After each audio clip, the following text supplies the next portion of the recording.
여러분 반갑습니다. 날이 많이 추워졌습니다. 잘 지내고 계시는지요? 오늘 전도서 11번째 강론을 시작하도록 하겠습니다. 기도하겠습니다. 하나님 은혜를 감사합니다. 벌써 한 해가 다가고 있습니다.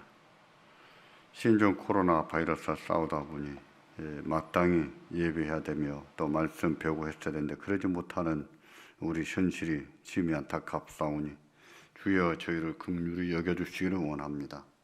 주여 말씀을 들을 수 있는 기회도 없고 예배할 수 있는 기회도 점점 줄어져 가고 있는데 이런 가운데서도 우리가 할 수 있는 일이 무엇인가를 깨닫게 하시고 우리가 할 수 있는 일을 찾아서 최선을 다하며 사는 저희가 되게 해주시기를 원합니다. 결코 신종 코로나 바이러스로 인해서 믿음이 약해지거나 하나님과 멀어져 가지 않도록 도와주시기를 원합니다. 오늘 또 전도서 11번째 이제 강론을 시작하겠사오니 주여 이 강론을 축복하시기를 원합니다. 예수님의 이름으로 기도하옵나이다. 아멘. 하나님 말씀을 봉독하겠습니다. 전도서 3장 16절입니다. 3장 16절부터 마지막 절 22절까지 제가 받들어 읽겠습니다. 내가 해 아래서 또 보건대 재판하는 곳에 악이 있고 공의를 행하는 곳에도 악이 있도다. 내가 심중에 이르기를 의인과 악인을 하나님이 심판하시리니 이는 모든 목적과 모든 일이 이룰 때가 있음이라 하였으며 내가 심중에 이르기를 인생의 일에 대하여 하나님이 저희를 시험하시리니 저희로 자기가 짐승보다 다름이 없는 줄을 깨닫게 하려 하심이라 하였노라. 인생에게 임하는 일이 짐승에게도 임하나니 이 둘에게 임하는 일이 일반이라. 다 동일한 호흡이 있어서 이에 죽음같이 저도 죽으니 사람이 짐승보다 뛰어남이 없음은 모든 것이 헛되미로다. 다 흙으로 말미암았으므로 다 흙으로 돌아가나니 다 한 곳으로 가거니와 인생의 혼은 위로 올라가고 짐승의 혼은 아래 곧 땅으로 내려가는 줄을 누가 알랴. 그러므로 내 소견에는 사람이 자기 일에 즐거워하는 것보다 나은 것이 없나니 이는 그의 분복이라. 그 신우사를 보게 하려고 저를 도로 데리고 올 자가 누구이랴. 아멘. 전도서는 세상 만사가 때가 있다고 했습니다. 해 아래서 일어나는 모든 일에는 정한 기한이 있고 이루어진 때가 있다고 했습니다. 이에 대해서 지난 2번 강론했었는데 제가 여쭙습니다. 여러분도 그렇게 생각하십니까? 여러분도 다 그렇게 생각하신다고 했습니다. 정말 그렇습니다. 세상 만사가 때가 있습니다. 전도서는 하나님께서 모든 것을 지으시되 때를 따라 아름답게 하셨다고 했습니다. 때를 따라 아름답게 하셨다. 그때까지는 노고를 주셔서 애쓰며 살게 하셨다고 했습니다. 그 결과 우리는 만사가 이루어질 때까지는 고생도 해야 되고 또 인내하지만 하면서 열심히 살아야 됩니다. 절망감이 들 때가 있어도 용기를 내서 살아야 됩니다. 좋은 일이 없어도 자신의 삶을 받아들이면서 기쁘게 살아야 됩니다.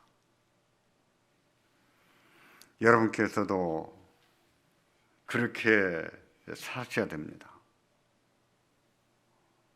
만사가 이루어질 때까지, 그때까지는 고생을 하겠지만 인내하면서 사셔야 되고 고생도 하면서 사셔야 돼요. 그때까지는 아픔도 있겠지요. 우리가 또 슬픔도 겪고 또 절망을 겪기도 하겠지요. 그러면서도 이것이 인생이다 하고 받아들이면서 자기 삶을 기쁘게 열심히 살아야 됩니다. 그러면 세상에 악이 있는 것은 무엇일까요? 하나님께서 모든 것을 지으시되 때를 따라 아름답게 하셨다고 했는데 세상에는 악인도 있고 악도 있습니다. 악인이 있을 뿐만 아니라 악인 중에는 악을 행하고도 벌을 받지 않는 악인도 있어요. 건강하게 잘 먹고 살고 잘 사는 악인도 있습니다. 이런 것들은 아름다운 것이 아닙니다. 하나님이 때를 따라 아름답게 하셨다고 했는데 이런 것들도 있어요. 이것을 어떻게 이해해야 될까요? 누구의 책임일까요? 세상이 아무리 타락하고 부패해도 절대로 불의와 타협해서는 안 되는 사람들이 있습니다. 그들은 정의를 위해서 존재하고 정의만을 위해서 존재해야 됩니다. 그들은 그들의 직업과 직무를 통해서 하나님의 의를 드러내야 할 소명이 있는 분들이에요. 하나님이 주신 소명이 있습니다. 그들이 불신자일지라도 마찬가지입니다. 하나님을 경외하지 않는 사람일지라도 그들의 직업과 직무를 통해서 하나님의 의를 드러내야 되는 소명이 있는 사람들이에요. 누굴까요? 재판관들입니다. 그리고 재판입니다. 재판관들과 재판은 그들의 사회에서 하나님의 의를 드러내야 할 소명이 있어요. 정의를 시행해야 하고 살아야 될 소명이 있습니다. 그것은 예수를 믿으나 안 믿으나 하나님이 주신 소명이에요. 인간은 그 소명을 따라 살아야 되는 것이거든요.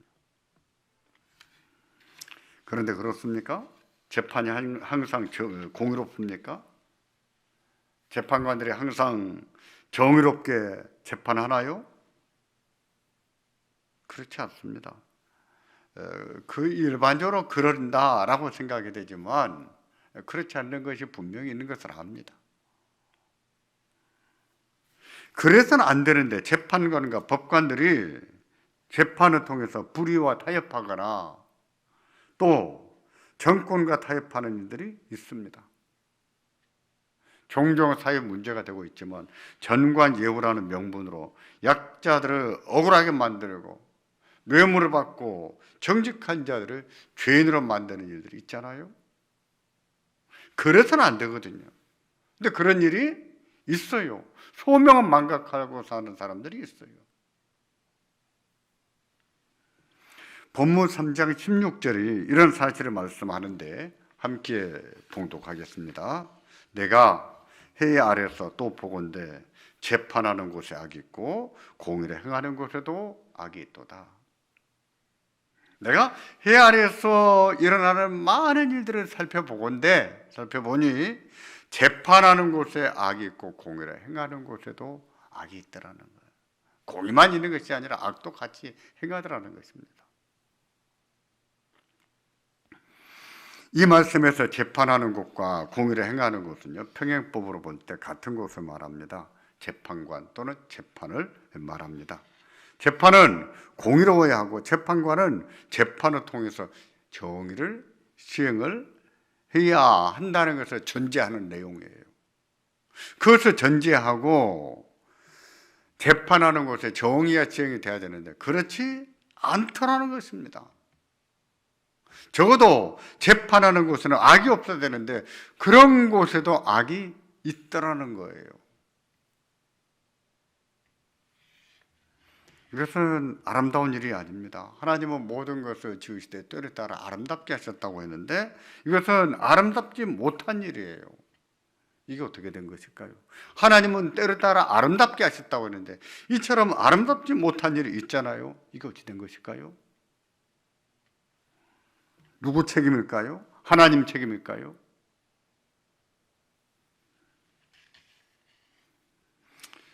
불행한 사고를 당하거나 억울한 일을 당했을 때 누구를 원망합니까? 하나님을 원망합니다.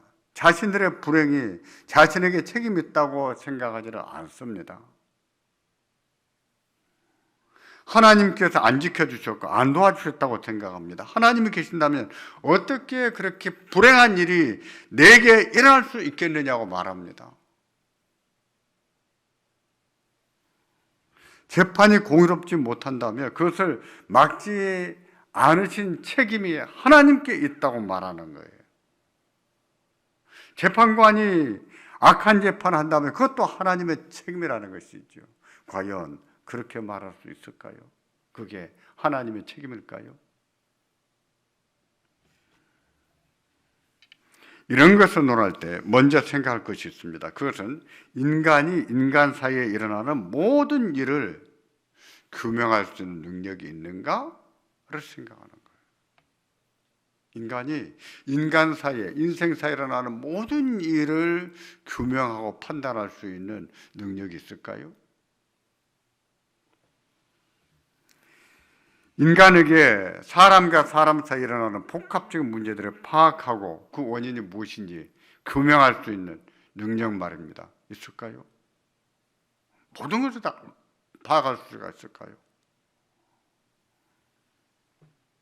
과연 인간이 모든 불행한 일에 대한 원인을 규명해낼 수가 있겠느냐 말입니다. 물론 어떤 것은 규명하겠죠. 그렇다고 모든 것을 규명할 수 있냐 이 말입니다. 악한 자들이 악을 행하는 마음이 어떻게 작용하는지 그 마음의 심사의 작용을 인간이 다 규명하고 그 과정을 파악할 수가 있을까요? 그런 능력이 없습니다. 인간에게는 그런 능력이 없어요. 사실 이런 문제는요, 앞에서 이미 다뤘습니다. 인간의 한계, 인간이 얼마나 유한한 존재인가를 배웠습니다. 또 지혜의 한계도 배웠습니다. 인간의 지적인 능력, 또 재능이 있는데 그것은 대단한 잠재력이라고 했어요. 대단한 능력입니다. 그렇다고 해서 그것이 무한한 능력은 아닙니다. 극히 제한적인 능력이에요. 지적인 능력도 한계가 있고 재능도 한계가 있습니다. 인간이 모든 것을 아는 것처럼, 모든 것을 파악하고 모든 것을 제대로 판단할 수 있는 것처럼 말하는 분들이 있는데 인간이 어떤 존재인가를 아직 모르고 있는 거예요. 그렇잖아요. 인간은 모든 것을 파악하고 모든 것을 판단할 수 있는 능력이 없습니다. 극히 제한적이에요. 결과적으로 인간에게는 엄청난 지적 능력이 있지만 인생사에 일어나는 모든 과정을 파악하고 원인을 규명할 수 있는 능력은 없습니다. 인생사에 불행한 일이 발생하고 악한 자가 생겨나는 것은 하나님의 책임이라고 말할 수 없다는 것입니다. 무슨 근거로 하나님의 책임이라고 말하겠습니까? 그럼에도 사람들은 불행한 일이 닥치거나 악한 자에게 억울한 일이 다 일어나면 하나님을 원망합니다. 그 책임을 하나님께 돌립니다. 이것이 옳은 일일까요?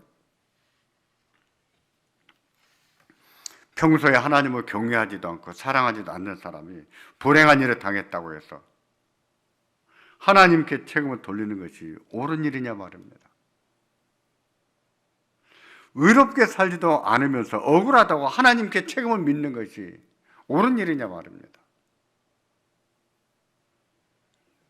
죄도 짓고 자기 욕심을 채우기 위해서 다른 사람에게 해를 끼치며 사는 것이 인간인데 그런 인간이 세상이 악하다고 하나님께 책임을 물을 수 있냐 말입니다. 있을까요?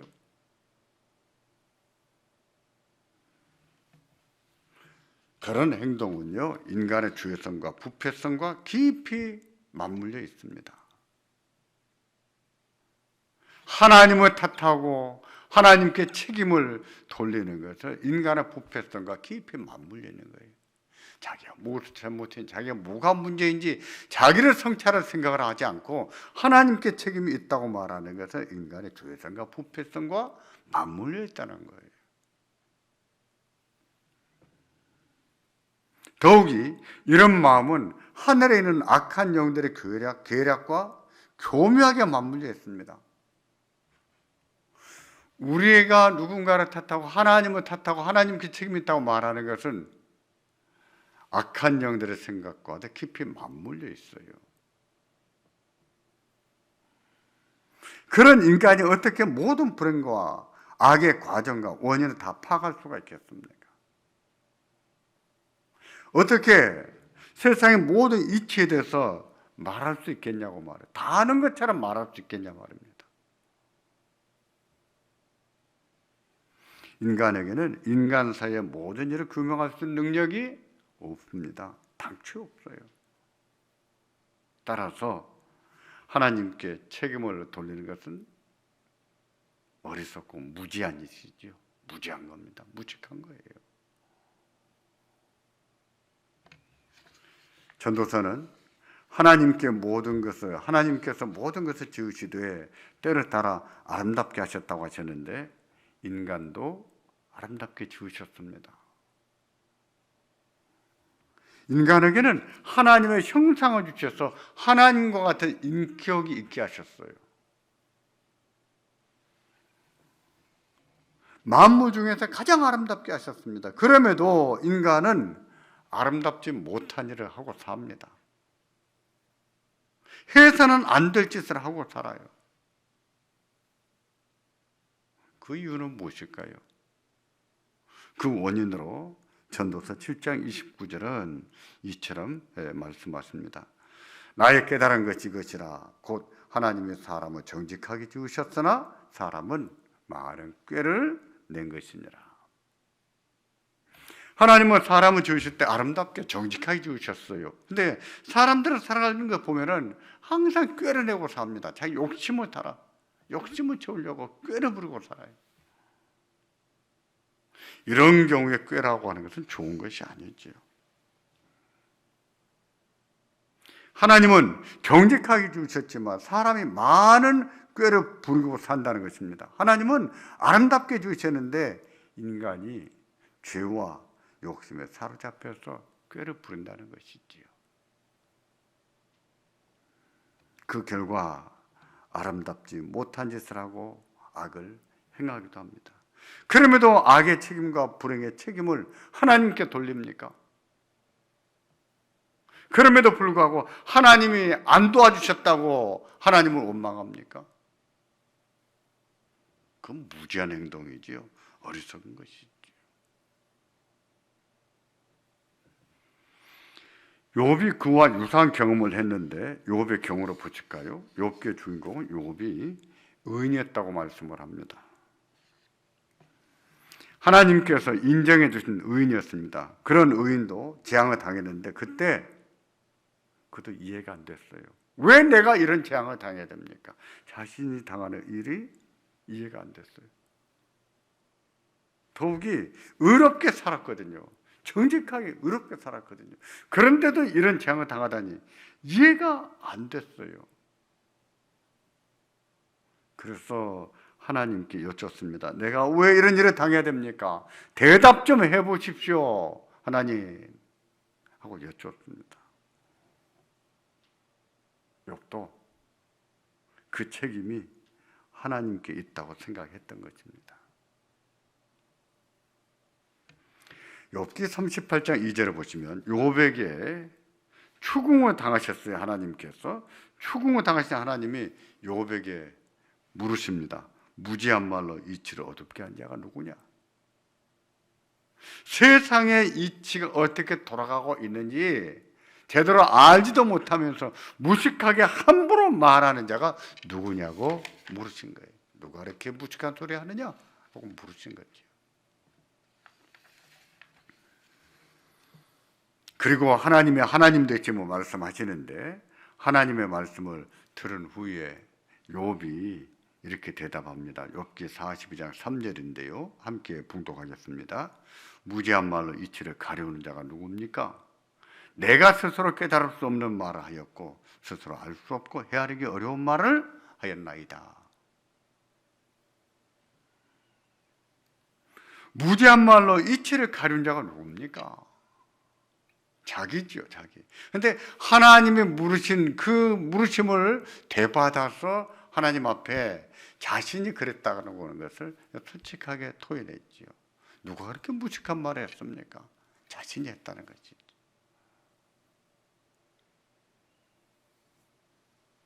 내가 스스로 깨달을 수 없는 말을 말했고 스스로 알 수도 없고 헤아리기 어려운 일들을 말했습니다. 함부로 말을 했습니다.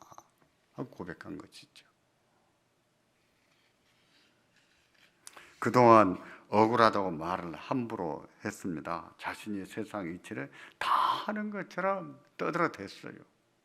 제발 그러지 마십시오. 자기가 하나님을 다 아는 것처럼, 세상을 다 아는 것처럼, 세상의 이치를 다 아는 것처럼 말하지 마십시오.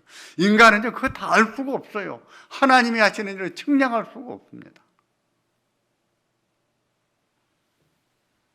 인간에게는 지적인 한계가 있다는 것을 인정하지 않고 무식하게 떠들어대는 것이거든요. 그건 무식한 거예요.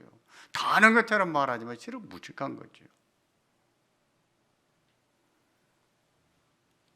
자신이 재앙을 당했지만 그러면서 세상에는 하나님이 세상을 다스리는 이치가 있다는 것을 몰라봤다고 고백하는 거예요.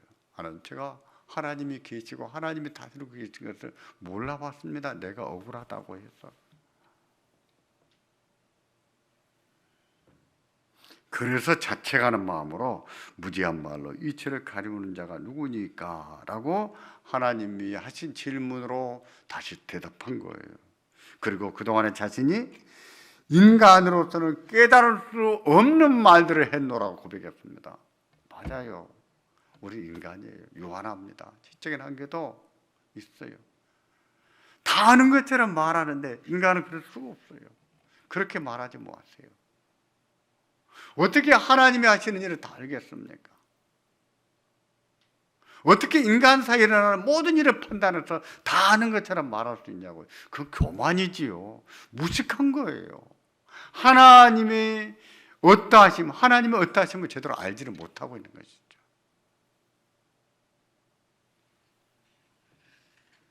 우리가 이것을 알아야 됩니다. 인간에게는 한계가 있다는 것을 알아야 됩니다. 인간에게는 엄청난 지적 능력이 있지만 그렇다고 세상의 이치를 다 알 수 없습니다. 그거 알아야 돼요. 하나님께서 하시는 일을 다 헤아릴 수 없는 한계가 있는 것을 알아야 됩니다. 그리고 하나님을 원망하고 하나님께 책임을 돌린 것에 대해서 욥처럼 고백할 줄 알아야 돼요. 욥이 그렇게 고백하지 않았습니까? 내가 스스로 깨달을 수 없는 말하였고 스스로 알 수 없고 헤아리기 어려운 일을 말했습니다. 인간이 그런 존재거든요. 정말 인간의 유한함을 인정하고 살아야 됩니다. 자기가 다 아는 것처럼, 자기가 말하는 것처럼 다 옳은 것처럼 그렇게 말하면 안 돼요. 우리도 욥처럼 고백할 수 있기를 바랍니다. 불행한 일을 당했을 때 억울한 생각이 들지라도 하나님을 원망하지를 마십시오. 힘들다고 어리광을 부리고 탄식해도 괜찮습니다. 하나님께 울면서 부쳐도 괜찮아요. 그러나 하나님께서 모든 불행과 악을 만들어내셨다는 식으로 말하지는 말아야 됩니다. 하나님께 책임을 돌려서는 안 됩니다. 그런 때는 인간의 부패성과 한계를 인정하면서 생각하면서 그 책임이 우리에게 있다는 것을 깨달아야 돼요.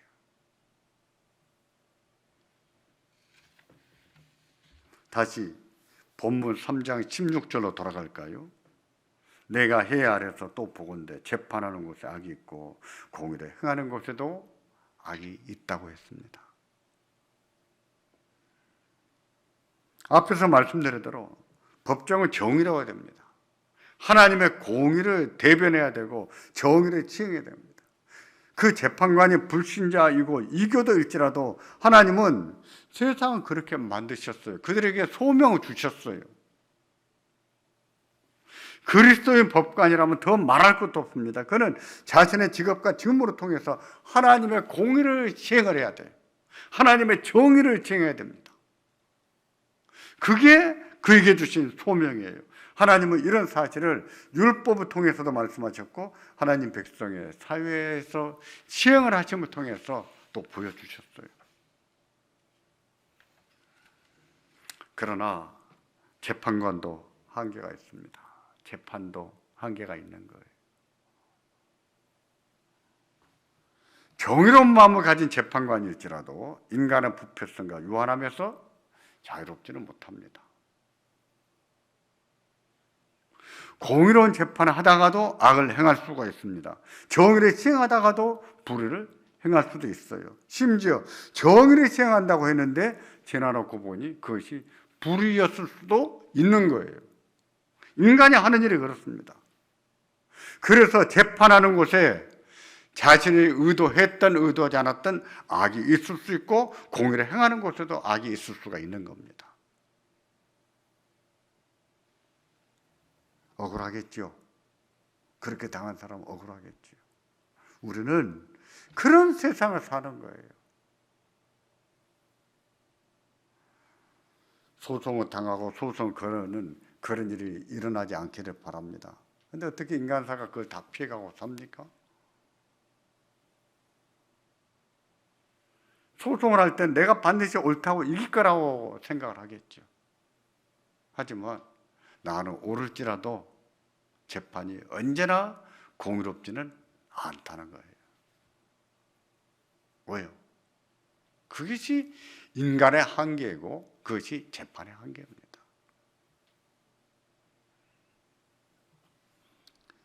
하지만 이런 세상을 산다고 해도 우리는요, 의롭게 살 필요가 없다라고 말해서는 안 됩니다.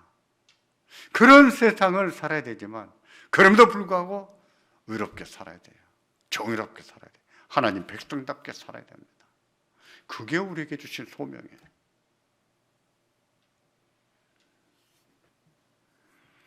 설교를 듣고 보니 여러분의 마음이 어떠십니까? 세상이 그렇게 돌아간다고 해도 의롭게 살고 싶으세요? 세상을 잘 살아볼 용기가 나십니까? 다 잘 될 것이라고는 희망이 생기십니까? 그렇지 않으실 겁니다. 재판이 공의롭지 못하고 재판관이 악을 행한다면 그 사회는 절망이에요. 희망이 없습니다. 그런 세상에서 무슨 희망을 보겠습니까? 그러나 우리는 그런 세상에서도 희망을 봅니다. 위로도 받고 살아요. 용기를 내서 살 수가 있어요. 왜 그럴까요? 하나님이 계시기 때문에. 하나님이 살아계시기 때문입니다. 하나님이 다스리시고 하나님이 심판하시는 것도 때가 있기 때문이에요. 재판하는 곳에 악이 있고 공의를 행하는 곳에도 악이 있지만 그런 세상도 하나님이 심판하실 때가 있다는 거예요. 만사가 때가 있습니다. 본문 3장 17절을 보시겠습니까? 내가 심중에 이르기를 의인과 악인을 하나님이 심판하시리니 이는 모든 목적과 모든 일이 이룰 때가 있습니다. 재판과 재판관에 대해서 말씀한 다음입니다. 그런 다음에 하시는 말씀이 내가 심중에 이르기를 의인과 악인을 하나님이 심판하시리니 이는 모든 목적과 모든 일이 이룰 때가 있습니다. 했습니다. 이것도 전도자가 세상의 모든 이치를 살펴본 후에 깨달은 것을 말씀한 것입니다. 세상에는 그런 심판이 있다는 것을 전도자는 알아봤어요. 경험했습니다. 그 재판이 악하게 판결나고 재판관이 악을 행하는 것을 본 후에 자기 마음으로 생각했습니다. 깨달은 걸 생각했어요. 의인과 악인을 하나님이 심판하시리니 이는 모든 목적과 모든 일을 이룰 때가 있습니다. 세상에는 하나님의 심판이 있다는 것입니다. 그것도 때가 있다는 거예요. 심판의 때가 있다는 거예요. 하나님은 재판관들이 정의를 시행하는지 악을 시행하는지 눈여겨보고 계십니다. 지켜보고 계십니다. 그러다가 하나님이 심판하세요. 하나님의 심판이 있습니다.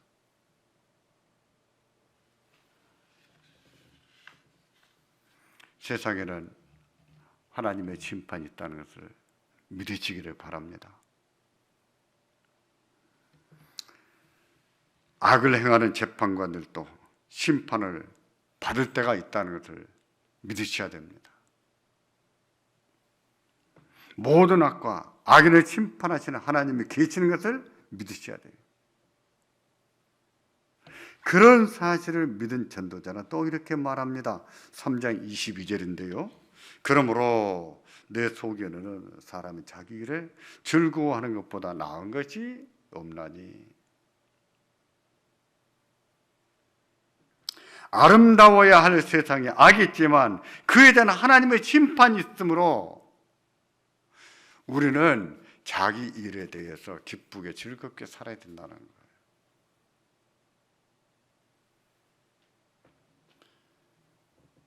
정의로워야 될 재판관이 악을 행할 때가 있지만, 그래서 의인들이 억울한 일을 당할 때가 있지만, 너무 억울하게만 생각하지 말고 그것이 인생 삶을 받아들이라는 것이죠. 그러면서 자기 일을 기쁘게 살라는 거예요. 왜? 하나님이 그런 악한 재판도 재판관도 심판하실 때가 있으므로, 그런 세상도 하나님이 다스리고 계시므로, 억울해서 숨이 넘어가지 말고, 그렇다고 아까운 목숨 끊지 말고, 그렇다고 날마다 분노 속에 건강을 해치며 살지 말고, 하나님이 다 보고 계시므로, 하나님이 심판하실 것이므로, 억울하지만 자기 삶을, 자기를 기쁘게 재밌게 살라는 것입니다. 그렇게 살 줄 아는 것이 믿음이에요. 억울해 해서 병이 나고, 억울해 해서 아까운 목숨 끊고 믿음으로 사는 것이 아니지. 정의를 시행하고 재판하는 곳에서 악을 행하는 일이 있지만 그게 인간이에요. 그게 인간사예요. 받아들이세요. 여러분이 재판을 당하고 재판을 받는 그런 일이 없기를 바랍니다만은, 그런 일이 있을 때에 여러분이 재판에 졌다고 해서 너무 억울하게만 생각하지 마시고, 여러분이 정의롭다면 하나님이 심판하실 때가 있으리라 믿고 하나님을 바라보고 사시라는 거예요. 그러면서 자기 일을 기쁘게 재밌게 사시라는 겁니다. 그렇게 살 줄 아는 것이 믿음이에요. 이것은 전도서의 두 번째 교훈입니다. 첫 번째가 무엇입니까? 자기 삶을 잘 받아들이고, 두 번째는요, 그렇게 허망한 삶이지만 기쁘게 살라는 거예요. 세 번째 교훈은요, 그런 세상 가운데서도 하나님이 살아계신 것을 믿고 하나님을 경외하는 믿음으로 살라고 했습니다. 우리가 그런 믿음으로 살기를 바랍니다. 오늘 또 이 세상을 지켜보시면서 통치하시는 하나님이십니다. 세상 만사를 적절하게 지으셨고 적절하게 다스려 나가시는 하나님이세요.